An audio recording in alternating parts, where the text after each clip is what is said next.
UDF വിപുലീകരണ പ്രഖ്യാപനം തുടക്കം പാളിയു എന്നുള്ളതാണ് ചോദ്യം. സുജയ, 3 പതിറ്റാണ്ടിലെ ഉജ്ജ്വല വിജയമാണ് നേടിയത് എന്ന് പറഞ്ഞുകൊണ്ടാണ് വി.ഡി. സതീശൻ പ്രസ് കോൺഫറൻസ് തുടങ്ങുന്നത്.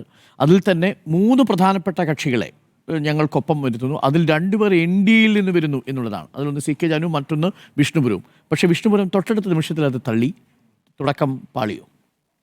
അതായത് നമ്മൾ വലിയ സംഭവമാണ് എന്ന് പറഞ്ഞ് ആ നാവെടുക്കുന്നതിന് മുമ്പ് തന്നെ നിങ്ങൾ വലിയ സംഭവമൊന്നും അല്ല എന്ന് ആരെ വെച്ചുകൊണ്ടാണോ പറഞ്ഞത് അയാൾ തന്നെ വന്ന് ആ സിനിമ പൊളിക്കുന്ന അല്ലെങ്കിൽ നാടകം പൊളിക്കുന്നതാണ്. ആ ബാലെ പൊളിഞ്ഞുപോയി.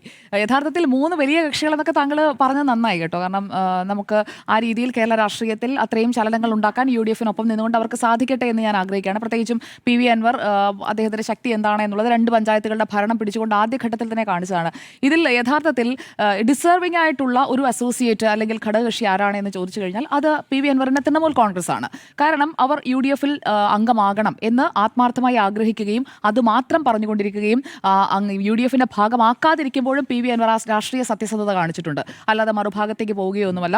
PV അൻവർ അവിടെ മത്സരിച്ച് അത്രയും വോട്ട് പിടിച്ചതുകൊണ്ട് തന്നെയാണ് നിലമ്പൂർ ജയിച്ചതെന്ന് വിശ്വസിക്കുന്ന ഒരാളാണ് ഞാൻ. കാരണം PV അൻവർ പിടിച്ചത് PV അൻവർ അവിടെ MLA ആയിരുന്ന ഘട്ടത്തിൽ അയാൾക്ക് വന്നുകൊണ്ടിരുന്ന നിഷ്പക്ഷമായ അല്ലെങ്കിൽ ഇടതുപക്ഷത്തിനൊപ്പം വന്നു ചേരാൻ സാധ്യതയുള്ള വോട്ടുകളാണ്. അതുകൊണ്ട് നിലമ്പൂരിൽ ആ വിജയം ഉപതെരഞ്ഞെടുപ്പിൽ UDF-ന് സമ്മാനിച്ചത് PV അൻവറിന്റെ ആ സ്ഥാനാർത്ഥിത്വവും ആ മത്സരത്തിൽ പിടിച്ച വോട്ടുകളുമാണ്. അപ്പോൾ PV അൻവർ ഡിസേർവിംഗ് ആയിട്ടുള്ള ഒരു അംഗത്വം നേടിയെടുക്കുന്നു. യഥാർത്ഥത്തിൽ ഇന്ന് UDF PV അൻവറിനോട് കാണിക്കേണ്ടിയിരുന്നു അദ്ദേഹത്തിന്റെ പാർട്ടിയെ മാത്രം അസോസിയേറ്റ് ആക്കിക്കൊണ്ടുള്ള ഒരു പ്രഖ്യാപനം. കാരണം ഡിസേർവ് ചെയ്യുന്ന ഒരാളെ പ്രത്യേകമായി പരിഗണിക്കുക എന്ന് പറയുന്നത് അത് വളരെ പ്രധാനപ്പെട്ട ഒരു കാര്യമാണ്. ആ ഒരു രാഷ്ട്രീയ മാന്യത UDF കാണിക്കണമായിരുന്നു എന്നുള്ളതാണ് ആദ്യം തന്നെയുള്ള എൻ്റെ അഭിപ്രായം. അതുകൊണ്ട് ഈ കാര്യത്തിൽ തുടക്കം പാളി എന്ന് തന്നെയാണ് എൻ്റെ അഭിപ്രായം. കാരണം കേരള കാമരാജ് കോൺഗ്രസ് കേരള രാഷ്ട്രീയത്തിൽ എന്ത് ചലനമാണ് ആ പാർട്ടി ഉണ്ടാക്കിയിട്ടുള്ളത്? ആ പാർട്ടിക്ക് എത്ര അണികളുണ്ട്? അല്ലെങ്കിൽ ആ പാർട്ടി എത്രമാത്രം ബൂത്തുകളിൽ, ഞാൻ നിയമസഭാ മണ്ഡലം എന്ന് പറയുന്നില്ല, എത്ര ബൂത്തുകളിൽ സ്വാധീനമുള്ള പാർട്ടിയാണ്? NDAയുടെ ഘടകകക്ഷിയായി നിൽക്കുകയാണ്. NDAയുടെ വൈസ് ചെയർമാനാണ് വിഷ്ണുപുരം ചന്ദ്രശേഖരൻ. എത്രത്തോളം സ്വാധീനം NDAയ്ക്ക് വേണ്ടി അല്ലെങ്കിൽ NDAയുടെ വോട്ട് കൂട്ടാൻ വേണ്ടി വിഷ്ണുപുരം ചന്ദ്രശേഖരന് കോൺട്രിബ്യൂട്ട് ചെയ്യാൻ കഴിഞ്ഞിട്ടുണ്ട്?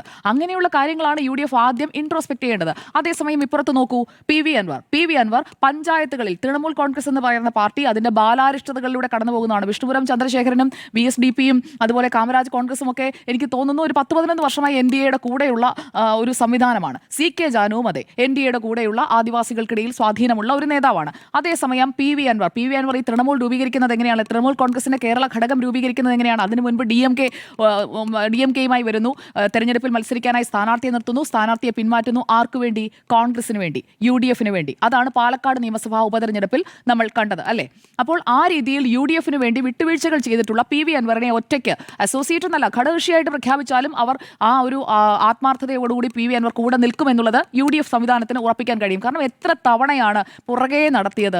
എത്ര തവണയാണ് ആ മനുഷ്യനെ ഇങ്ങനെ എന്തിനാണിപ്പോഴും ഈശ്വരവാര്യർ ചോദിച്ചതുപോലെ എന്തിനാണിപ്പോഴും PV അൻവറിനെ മഴയത്ത് നിർത്തിയിരിക്കുന്നതെന്ന് മാധ്യമങ്ങൾ വരെ ചോദിച്ചു പോയി. നമ്മൾ തന്നെ എത്ര തവണ ചർച്ച ചെയ്തു PV അൻവറിന്റെ കാര്യം. PV അൻവർ തന്റെ സ്ട്രെങ്ത് എന്താണെന്ന് നിലമ്പൂർ മണ്ഡലത്തിൽ കാണിച്ചു കൊടുക്കുക കൂടി ചെയ്ത് നിൽക്കുന്ന ഒരു സാഹചര്യമാണ്. അപ്പോൾ പ്രൂവ് ചെയ്ത ആളുകളെ അംഗീകരിക്കുന്നതും അല്ലാതെ അംഗത്വത്തിന് ഒരു അപേക്ഷ പോലും നൽകാത്ത ആളുകളെ ചേർത്ത് വെച്ച് പ്രഖ്യാപിക്കുന്നതും ആ സ്ട്രാറ്റജി എന്തായാലും അത്ര നന്നായില്ല, അത് അത്രയ്ക്ക് വർക്കൗട്ട് ആയില്ല എന്നതാണ് എൻ്റെ അഭിപ്രായം. അതുകൊണ്ട് UDF-ന്റെ ഇന്നത്തെ എല്ലാ തരത്തിലും അവർക്ക് സ്കോർ ചെയ്യാൻ കഴിയുമായിരുന്ന നല്ല ഒരു ലെവൽ പ്ലേ ഗ്രൗണ്ട് ഉണ്ടായിരുന്ന ഒരു സ്ഥലത്ത് മോശം കളി കളിച്ചു V.D. സതീശൻ എന്നതാണ് ഈ കാര്യത്തിലെ എൻ്റെ അഭിപ്രായം.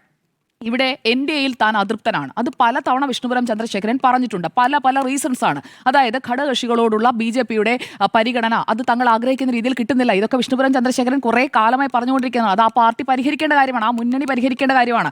ഇവിടെ അതൃപ്തി ഉണ്ടെങ്കിലും അപേക്ഷ നൽകിയിട്ടില്ല. അത് ഇതുവരെ കണ്ടസ്റ്റ് ചെയ്യാനായിട്ട് V.D. സതീശന് കഴിഞ്ഞിട്ടുണ്ടോ? വിശദീകരിച്ചുകൊണ്ട് പിന്നീട് മാധ്യമങ്ങളെ വീണ്ടും കണ്ടല്ലോ V.D. സതീശൻ. അപ്പോഴും അപേക്ഷയെക്കുറിച്ച് പറഞ്ഞിട്ടില്ല. 2 സമയം പറഞ്ഞുകൊണ്ട് ഇന്നലെയും ഇന്നും ഈ സമയത്ത് എന്നെ വിളിച്ചു.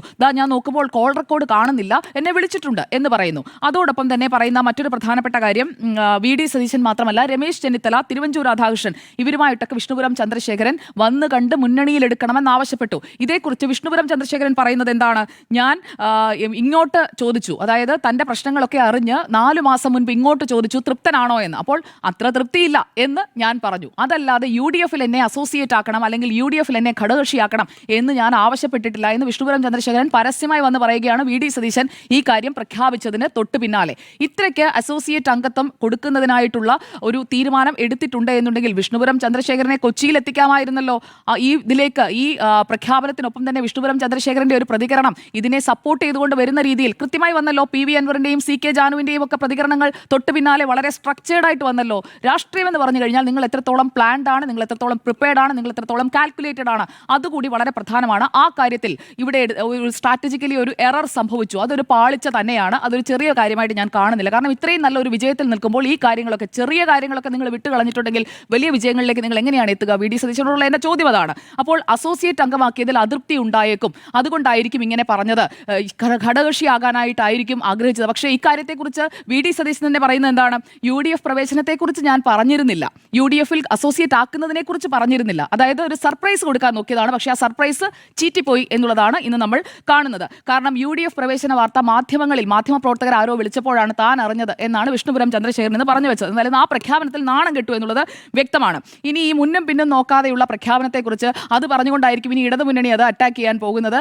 സ്വാഭാവികമായും NDA BJP ചിലപ്പോൾ അത് ഏറ്റെടുത്തെന്നും വരാം. ബെന്നി ബെഹനാനെ കുറിച്ച് ഒരു റെഫറൻസ് കൂടി ഇന്ന് വിഷ്ണുപുരം ചന്ദ്രശേഖരൻ നൽകിയിട്ടുണ്ട്. 10 വർഷം മുൻപ് മുന്നണിയിലെടുക്കാം, അതായത് UDFൽ എടുക്കാം എന്ന് പറഞ്ഞുകൊണ്ട് ബെന്നി ബെഹനാൻ കത്ത് നൽകിയിരുന്നു എന്നുകൂടി വിഷ്ണുപുരം ചന്ദ്രശേഖരൻ ഇന്ന് പറഞ്ഞു വെച്ചിട്ടുണ്ട്. ഒരു കാര്യം കൂടി, VD 100 സീറ്റുകൾ പിടിക്കും എന്നാണ് പറഞ്ഞിരിക്കുന്നത്. അതിന് ശക്തമായിട്ടുള്ളൊരു സാധ്യത അവർക്ക് നിലനിൽക്കുന്ന ഒരു സാഹചര്യമാണ്. പക്ഷേ 100ലേക്കൊക്കെ എത്താൻ പറ്റുമോ എന്നുള്ളത് അതൊരു പ്രൊജക്ഷൻ ആയിരിക്കും. കാരണം ഒരു പ്രൊജക്ഷൻ മുന്നോട്ട് വെച്ചിട്ടായിരിക്കുമല്ലോ മുന്നോട്ട് പോവുക. എന്തായാലും നിലവിലെ സാഹചര്യത്തിൽ മുന്നോട്ട് പോകാനായിട്ടുള്ള സാധ്യതകൾ അവിടെ നിൽക്കുന്നുണ്ട്. പ്രത്യേകിച്ചും ഭരണവിരുദ്ധ വികാരം അടക്കമുള്ള അവരുടെ നിഗമനങ്ങൾ ശരിയാണ്. മറുഭാഗത്ത് CPIM ചോദ്യങ്ങൾക്ക് ഉത്തരം തേടുകയാണ്. നേരത്തെ ജിമ്മി ജെയിംസ് സൂചിപ്പിച്ചതുപോലെ UDF എങ്ങനെയാണ് ആ പ്രദേശത്ത് പ്രവർത്തിച്ചത്, എങ്ങനെയാണ് അവർക്ക് വോട്ട് കിട്ടിയത്, അതൊക്കെ താഴെ തട്ടിലേക്ക് ചോദ്യമായി ചോദിച്ചുകൊണ്ടിരിക്കുകയാണ്. എന്തൊരു നാണക്കേടാണ്. അവർക്ക് എങ്ങനെയാണ് വോട്ട് കിട്ടിയത്, തങ്ങളുടെ വോട്ട് എങ്ങനെയാണ് പോയത്. അതോടൊപ്പം മറ്റൊരു ചോദ്യം, പോളിംഗിന് ശേഷമുള്ള നമ്മുടെ കണക്ക് നമുക്ക് എവിടെയാണ് തെറ്റിയത്, ആ കണക്ക് നമ്മൾ സാധാരണ ശരിയായി കൂട്ടാറുള്ളതല്ലേ, കൂട്ടിയത് തെറ്റിപ്പോയതാണോ, അങ്ങനെയുള്ള ചോദ്യങ്ങളാണ്. താഴേക്ക് ഇറങ്ങണമെന്നേ, താഴേക്ക് ഇറങ്ങി പ്രവർത്തിക്കണം, തങ്ങളുടെ പാളിച്ചകൾ തിരുത്തണം. അതിപ്പോൾ CPIM ആയാലും BJP ആയാലും അതാണ് ചെയ്യേണ്ടത്. വോട്ട് വിഹിതത്തിൽ ഒരു ചെറിയ വ്യത്യാസം ഉണ്ട് സാറേ. 30% ആരും കടന്നിട്ടില്ല. കോൺഗ്രസിന് 29.17%, CPIMന് 27.16%, BJPക്ക് 14.76%. അപ്പോൾ കോൺഗ്രസും CPIMും തമ്മിലുള്ള ഇത് അവസാനത്തെ ഞാൻ പാർട്ടികളുടെയാണ് പറഞ്ഞത്.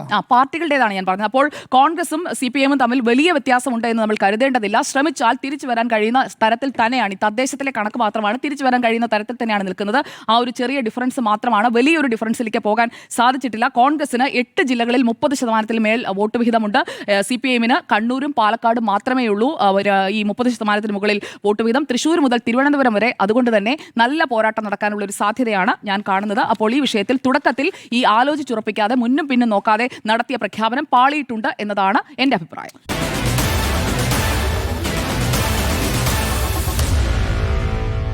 Meet the editors.